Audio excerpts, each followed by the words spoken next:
백이철 칼럼 세상 시청자 여러분, 저는 국제가족 한국총연합 백이철 회장입니다. 오늘은 한국의 혼혈인과 다문화 가족에 대해서 말씀을 드리고자 합니다. 저 역시 6.25라는 와중에서 태어난 혼혈인 백이철입니다.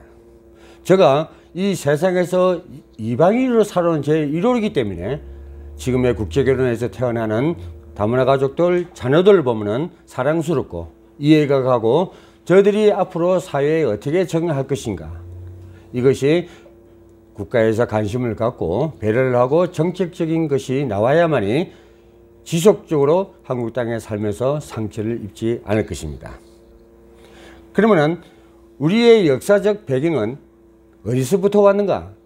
바로 일제강점기를 전후하여 많은 국민들의 자이든 타이든 한국을 떠나 파란만장한 사연을 가슴에 묻고 외국에서 편견과 차별 속에 살아가는 해외 동포 가족, 국가 안위를 지켜주기 위해 참전한 연합군들에 의해 직접적인 피해자인 나약한 여성들과 그로 인해 태어난 혼혈인 가족들입니다. 모순된 순혈주의의 발로로 인한 책임 회피와 분리정책에 의해 해외로 이방된 해외 이방 혼혈인 가족, 국제시대에 국제적인 인적 교류로 인해 국제결혼이 증가하고 보편화된 지금 이주 여성들의 문화적 갈등과 언어 소통의 문제는 물론이고 이들 사이에 태어나는 다문화 자녀들의 근본적인 문제와 편향된 정책에 곤욕스러워하고 있는 것입니다.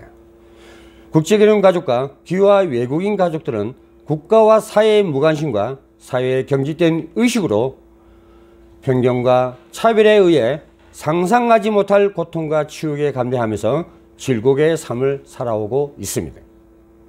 국제가족은 당연한 대한민국의 국민에도 불구하고 책임있는 국가는 이들을 포용하려는 의사가 부족하고 오히려 책임 회피와 분리정책으로 일관하고 있는 현실입니다.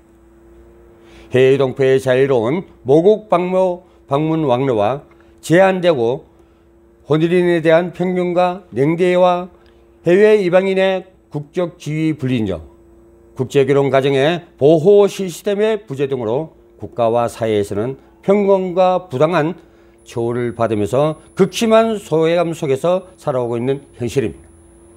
국제화 시대에 전 세계가 일일 생활권으로 바뀌고 인터넷 발달로 인해서 방대한 세계 정보가 순식간에 전달되는 국경을 초월한 지구촌 인류가 구축되고 있습니다.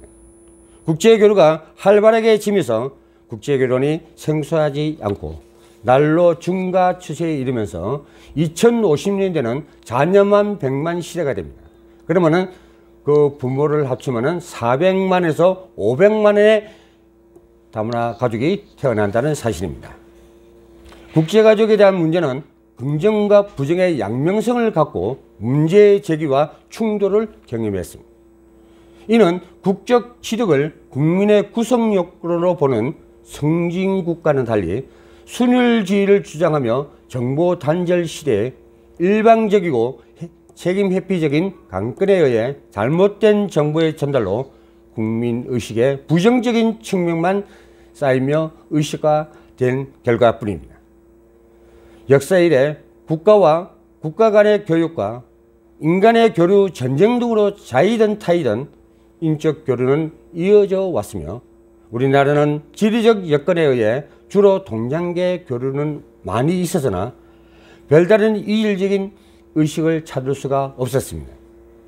동양계 간의 인적 교류에 의한 혼인은 우리와 비슷하게 생겼다는 이유로 별 문제가 되지 않고 순혈주의와 민족주의를 주창하는 데는 걸림돌이 되지 않았지만 주로 동양계 여성과 서양계 남성 또는 서양계 여성과 동양계 남성의 인적 교류에 의해 태어난 혼인들은 우리와 다르다는 이유로 순혈주의와 민족주의의 걸림돌이 된다는 것은 분명한 아이러니한 사건들이었습니다. 현대에 이르러 극심한 성비 균형과 농촌과 저소득을 층들의 기피 현상이 드러나지면서 신부감 수입에 이어 국제화에 편성하여 국제교류가 활발하면서 국제결혼이 생소하지 않는 시류 속에서 혼인은 계속 증가하고 있는 것입니다. 한편으로는 국제결혼을 장려하면서 국가는 이들 국제결혼 외국인 주부 보호 시스템을 마련하는 물론 국적 인정에 인색할 뿐만 아니라 국적 차별과 인종차별을 드러내어 국가 망신을 당하는 수모에도 건재함을 과시하는 것은 대단한 대한 국민이 아니면 불가능한 정책이라고 생각합니다. 세계에서 유일하게 해외 동포를 외국인이라고 하는 나라의 오명을 언제까지나 자랑스럽게 갖고 있을 것인지 국가는 이에 대해 800만 해외 동포와 150만 국제결혼 가족과 혼인에 대한 관심과 이해가 사랑으로 안아줄 정책과 국민의 공감대를 일으킬 수 있는 의식개혁의 노력을 기울여야 할 때입니다.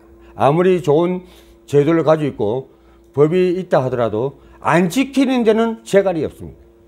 국민의 의식이 바뀌어져야만이 이 대한민국 땅에서 살아가는 유색인종들, 또 특히 국제결혼한 여성들에 대해서 차별이 없어질 것으로 믿습니다. 국민의 경직된 의식도 바뀌어야 합니다. 자랑스러운 세계 속에 한국인으로 거듭날 수 있도록 깊은 관심과 이해가 절실하다고 하겠습니다. 한 예를 들겠습니다. 가여국 김수로왕은 왕비로 허황옥이라고 맞았습니다. 이는 인도인이면서 세기의 국제결혼을 한 것으로 평가됩니다. 고구려나 발해는 다민족 혼혈 사이였고 신라 백제 또한 토착민과 이주민이 어우러진 사이였습니다. 고려 공민왕 때 동지 밀지 사사를 지낸 김의는 술에 취해 횡포를 부리며 명나라 사신 채빈을 살해하고 북원으로 달아나는데 그는 고려사 등에 김야열가라는 이름의 호인으로 기록되어 있습니다. 조선 개국 1등 공신이자 청해 이시의 시조인 이지란도 두란천목이란 이름을 여진족이었습니다. 만주족은 한민족처럼 알타이어 계통의 통거스계인데 중국인들이 동쪽 민족을 동우라고 부르는 것을 서양인들이 처음 한 것입니다. 더군다나 임진왜란 당시 일본 장수 사가야는 조선에 기여하여 김충원이라는 이름을 하사받고 조선인으로 일가를 창설했습니다. 여진족은 발해족의 변칭자 고쳐서 부르는 것이요라는 것인데 발해족은 마한족의 이주자가 많은 자라는 그런 글처럼 여진족이 우리 민족을 한갈래라는 것입니다. 이런 자료들은 우리나라가 오래전부터 타민족, 타인종에 대한 열린 시각이 있었음과 동시에 단일 민족이라는 강조가 근래에 나타난 단기적이고 부분적인 전통이었음을 드러냅니다. 다문화 가족 여러분 힘내십시오. 원래 제도는 처음에 말할 때는 불편한 점이 많습니다. 그러나 이것이 우리나라가 대한민국이 존재하는 날까지 1982년대에 농촌 총각 장가보내기가 시작됐습니다.